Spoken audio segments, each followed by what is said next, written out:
සුබ දවසක්. Access technology වෙතින් සාදරයෙන් පිළිගන්නවා. අද මම කතා කරන්නේ ඉලෙක්ට්‍රොනික ක්ෂේත්‍රයේ විශාල පෙරලියක් කිරීමට දායක වුණ ට්‍රාන්සිස්ටර් ගැන.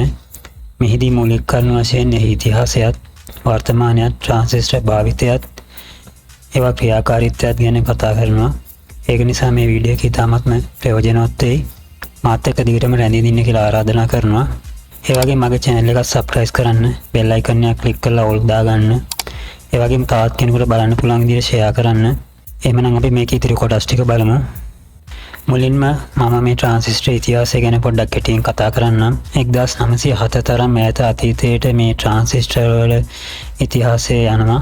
ඒ කාලේ වැකුම් වැල් කියන මේ රූපසටහනෙන් පෙන්වන මේ ආකාරයේ ට්‍රාන්සිස්ටර් තමයි නිෂ්පාදනය කරලා තියෙන්නේ.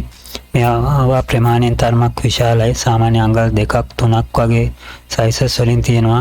ඒ වගේම ලොකු වෝල්ටේජ් එකක් ගන්න විශාල තාපයකුත් නිකුත් වෙනවා. ඒ වගේම විශාල ඇම්පියර් ප්‍රමාණයකුත් ගන්නවා. ඉඩකඩත් සෑහෙන ප්‍රමාණයක් යනවා ඉලෙක්ට්‍රොනික වලදී භාවිතා කරද්දී. තව දෙයක් කියන්න ඕනේ, මේ වැකුම් වැල් අපිට දකින්නට හම්බෙන්නේ ඔය පරණ වැල් රේඩියෝ වල සාමාන්‍ය අඩි 2ක් 3ක් විතර ප්‍රමාණයක් තියෙන ලොකු රේඩියෝ තමයි ඒ කාලේ නිෂ්පාදනය කරලා තියෙන්නේ. ඒවයි අභ්‍යන්තරේ මේවා අන්තර්ගත කරලා තියෙනවා. ඒ වගේම බලා ගන්න පුළුවන් මේ වැකුම් වැල් දැනට නම් භාවිතේ නැතුව ඇති මං හිතන්නේ. ඒක නිසා ඒකට පිළිතුරක් වශයෙන් 1947 දී මේ විද්‍යාඥයෝ තුන්දෙනා මූලික වෙලා මේ ට්‍රාන්සිස්ටර් නිෂ්පාදනය කරා. මේ වගේ කුඩා ප්‍රමාණවල වලින් එහිදී ඉලෙක්ට්‍රොනික ක්ෂේත්‍රයේ විශාල පෙරලියක් සිද්ධ වුණා. මොකද සෑම දෙයක්ම කුඩාවට නිෂ්පාදනය කිරීමේ හැකියාව ඇති වුණා මේ තුන්දෙනාගේ දායකත්වය නිසා. කුඩා පොකට් රේඩියෝ වගේ දේවල් නිෂ්පාදනය කරා ඒ කාලේ. මේ කුඩා ට්‍රාන්සිස්ටර් නිෂ්පාදනය කරාට පස්සේ සාමාන්‍යයෙන් ප්‍රමාණය ගත්තොත් මිලිමීටර් 5-10 වගේ කුඩා ප්‍රමාණවල වලින් සමන්විත වුණා. ඒක නිසා ඉලෙක්ට්‍රොනික වල පහසුවෙන් භාවිතා කරන්නත් පුළුවන් වුණා. ඒකෙන් තමයි විශාල දියුණුවක් ඇති වුණේ. මම ඊගාට පෙන්වන්නම් මේ ට්‍රාන්සිස්ටර් භාවිතා කරන්නේ මොන වගේ අවස්ථාවලටද කියලා. මේ රූප සටහනේ මේ රතු පාට ඊතල වලින් පෙන්වලා තියෙන පරිපත වලට මේ ට්‍රාන්සිස්ටර් භාවිතා කරලා තියෙන ආකාරය ගැන. මෙතන මේ කුඩාවට කළු පාටේ තියෙන කුඩා ට්‍රාන්සිස්ටර් මේ සාමාන්‍යයෙන් තරමක් විශාල පවර් ට්‍රාන්සිස්ටර්. මේ වගේ මේ Q කියලා බෝඩ් එකේ print කරලා තියෙනවා නම් ඒ වගේ අක්ෂරයකින් මේ ට්‍රාන්සිස්ටර් කියන එක තමයි අඳුනා ගන්න තියෙන්නේ. ඒ වගේම TR කියලාත් තියෙනවා. සමහර ඒවා C කියලාත් තියෙනවා. ඒ වගේම ට්‍රාන්සිස්ටරයේ අග්‍ර තුන මෙතන මේ ආකාරයට මේ හඳුන්වලා තියෙනවා. බේස්, කලෙක්ට්, එමීටර් කියලා. ඒවෙන් ට්‍රාන්සිස්ටර් කියලා හඳුනා ගන්න පුළුවන් පරිපතවල තියෙද්දි. ඒ වගේම ඔය විශේෂිත ඇම්ප්ලිෆයර් වල මේ බට්ටෝ ට්‍රාන්සිස්ටර් කියලා ප්‍රමාණයෙන් තරමක් විශාල ට්‍රාන්සිස්ටර් තියෙනවා. ඒවා තමයි මේ භාවිතා කරලා තියෙන මේ පරිපතේට. මේකට විශාල හීට් සින්ක්ස් භාවිතා කරලා තියෙනවා. මොකද මේ තාපයක් නිකුත් වෙන නිසා ඒවා උරා ගන්න ඕනේ. මේ රූප සටහනෙන් පෙන්වන්නේ මේ ට්‍රාන්සිස්ටර්ම තමයි. මේ ලොකු ට්‍රාන්සිස්ටර්, මේ පවර් ට්‍රාන්සිස්ටර්, මේ සාමාන්‍ය ට්‍රාන්සිස්ටර්.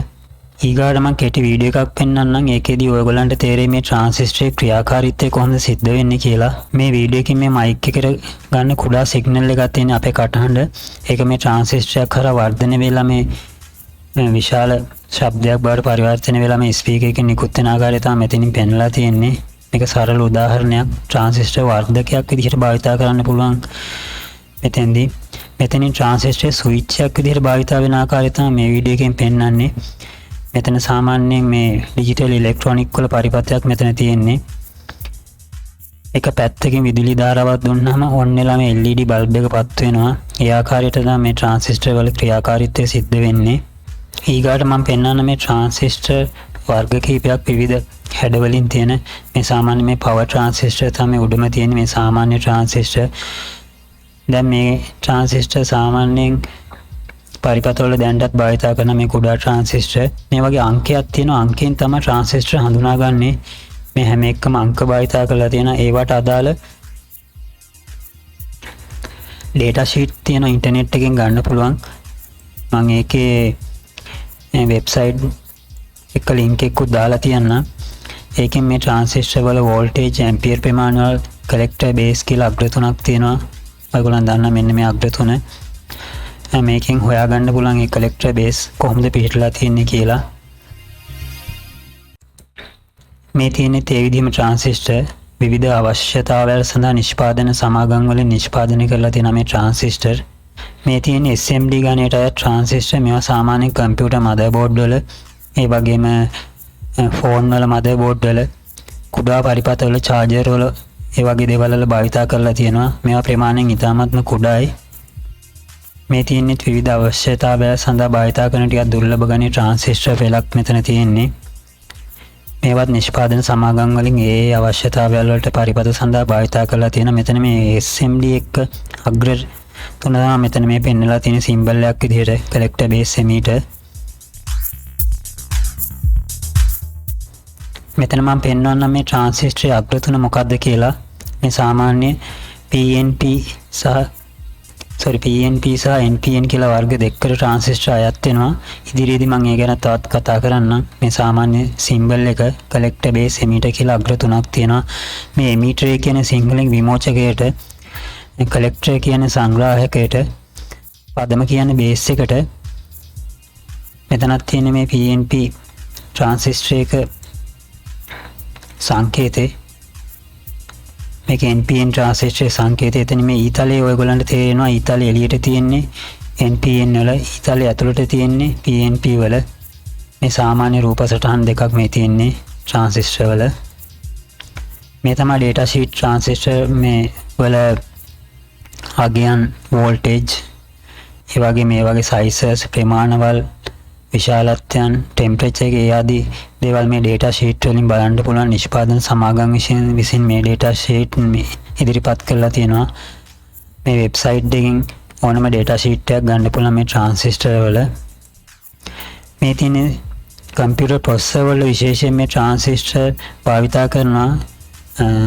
කම්පියුටර් ප්‍රොසෙසර් එක අභ්‍යන්තරයට තමයි මේ ට්‍රාන්සිස්ටර් මිලියන ගණන් ඇතුළත් කරලා CPU නිෂ්පාදනය කරන්නේ. මේ වගේ Intel, AMD සමාගම් වලින් විශේෂයෙන් data transfer කරන්න තමයි මේ ට්‍රාන්සිස්ටර් මේ ප්‍රොසෙසර් වල භාවිතා කරන්නේ. ඒ වගේම ඒවා transfer වෙද්දී විශාල ප්‍රමාණයෙන් තාපයක් නිකුත් වෙන එක නිසා සම්පූර්ණයෙන්ම උඩ කොටස ප්‍රොසෙසර් එකේ heat sink එකක් විදිහට තියෙන්නේ. ට්‍රාන්සිස්ටර් අත් වෙන නිසා ඒ වගේ තාපය උරා ගන්න. මෙතනින් මම පෙන්නන මේ ට්‍රාන්සිස්ටරේ අභ්‍යන්තරයේ සැකසීලා තියෙන ආකාරය ගැන.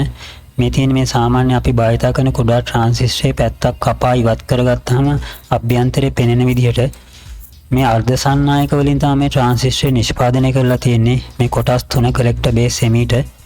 ඒ අර්ධ සන්නායක හරහා තමයි අර ධාරාවල් ගමන් කරලා ඒ ක්‍රියාවලියන් සිද්ධ වෙන්නේ. මෙතනත් ඒ අර්ධ සන්නායක භාවිතා කරලා නිෂ්පාදනය කරපු ට්‍රාන්සිස්ටර් එක අභ්‍යන්තරයේ තමයි මේ පෙන්නලා තියෙන්නේ. පාත මේ තියෙන අග්‍ර තුන.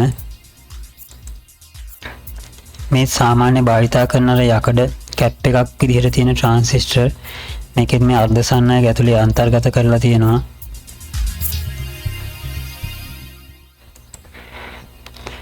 මේ තේ වගේ පවර් ට්‍රාන්සිස්ටර් වර්ග දෙකක් තියෙන. මෙහාර මම පෙර කිව්ව බට්ටු ට්‍රාන්සිස්ටර් දෙකක් තියෙන්නේ මෙතන. ඒකෙත් මේ අර්ධ සන්නායක කොටස තියෙනවා. ඒ වගේ අග්‍ර එළියට collector base emitter වලට අරන් තියෙනවා. ඒ ආකාරය තමයි මෙතන මේ පෙන්වන්නේ. ට්‍රාන්සිස්ටර් ප්‍රධාන වශයෙන් කොටස් දෙකකට වෙන් කරන සාමාන්‍ය භාවිතයේදී BJT ට්‍රාන්සිස්ටර් කියලත් FET ට්‍රාන්සිස්ටර් කියලත් වර්ග දෙකකට වෙන් කරනවා.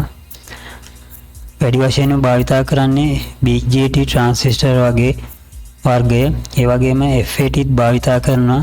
අද මම වැඩි හරියක් මේ කියලා දුන්නේ BJT ට්‍රාන්සිස්ටර් ගැන. ඒකේ ඒ වර්ගයේ ප්‍රධාන වශයෙන් NPN, PNP කියලා කොටස් දෙකකට වෙන් වෙනවා. මෙතන මේ තියෙන්නේ NPN ට්‍රාන්සිස්ටරුත් PNP ට්‍රාන්සිස්ටරුත් අභ්‍යන්තරයේ පිහිටලා තියෙන ආකාරය ගැන. NPN වල අර්ධ සන්නායක කොටස් දෙකක් තියෙනවා. ඒක මැදි කරලා තමයි මේ NPN ට්‍රාන්සිස්ටර් නිෂ්පාදනය කරලා තියෙන්නේ. මේක මේ collector base emitter වෙන වෙනම අග්‍ර තුනක් පිටලා තියෙනවා. ඒක ඔයගොල්ලන් දන්නවා. මේ තියෙන සංකේතේ. ඒ වගේම PNP වලත් අර්ධ සන්නායක කොටස් භාවිතා කරලා තමයි තියෙන්නේ. මේ අභ්‍යන්තරයේ සැකසෙන විදිහ තමයි මෙතන මේ රූප සටහන වලින් මම පෙන්නලා තියෙන්නේ.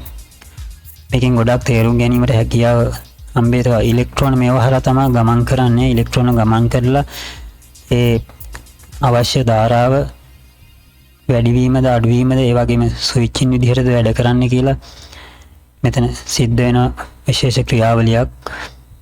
මේකේ සංකේතය මෙතන තියෙන්නේ මේ සාමාන්‍ය ස්වරූපේ ට්‍රාන්සිස්ටරේ. මෙතනින් පෙන්වන්නේ BJT ට්‍රාන්සිස්ටර් වලත් FET ට්‍රාන්සිස්ටර් වලත් සංකේත symbols. මෙතන මම අර පෙර කිව්වා වගේ ඊතලයේ ඇතුළට තියෙන්නේ PNP වල, ඊතලයේ එළියට තියෙන NPN වල මේ විවිධ ට්‍රාන්සිස්ටර් වර්ග තියෙන ඒවට අදාළ සංකේතයන් තමයි තියෙන්නේ. සමහර ට්‍රාන්සිස්ටර් වල ට්‍රාන්සිස්ටර් දෙකක් අභ්‍යන්තරේ සකස් කරලා නිෂ්පාදනය කරලා තියෙනවා. ඒ පරිපථ වල අවශ්‍යතාවය සඳහා තමයි ට්‍රාන්සිස්ටර් එහෙම නිෂ්පාදනය කරලා තියෙන්නේ. තව දෙයක් මේ ට්‍රාන්සිස්ටර් ගැන අවසාන වශයෙන් කියන්න ඕනේ ඕනම පරිපථයකට භාවිතා කරද්දී පරිපථයට අදාළ මේ වෝල්ටේජ් ඇම්පියර් ප්‍රමාණයන් මේකට බලපානවා. ඒ වගේම මේ ට්‍රාන්සිස්ටරේට හැන්ඩල් කරන්න පුළුවන් වෝල්ටේජ් ඇම්පියර් ප්‍රමාණයක් තියෙනවා. ඒවට අදාළ විදිහට යම් සූත්‍ර කීපයක්ම තියෙනවා. ඒවා භාවිතා කරලා තමයි මේ පරිපථවල මේ අදාළ ට්‍රාන්සිස්ටර් යොදාගන්නේ. ඒ ගැනත් විශේෂයෙන්ම සැලකිලිමත් වෙන්න මේ ට්‍රාන්සිස්ටර් මේ භාවිතා කරද්දී. ඒ වගේම ඔයගොල්ලෝ මේකෙන් සෑහෙන දැනුමක් ගන්න ඇති කියලා මම විශ්වාස කරනවා. එහෙනම් තවත් විශේෂ දෙයක් නම් මේ සම්බන්ධව කියන්න නෑ. මේ වගේ තවත් වීඩියෝත් තියෙන එක එක්කෙනා කරපු අයවත් බලලා ලොකු දැනුමක් ගන්න. ඒ වගේම මගේ channel එක subscribe කරන්න, bell icon එක click කරන්න, තවත් කෙනෙකුට බලන්න share කරන්න. එහෙනම් තවත් වීඩියෝ එකකින් හමු වෙමු. සුබ දවසක්.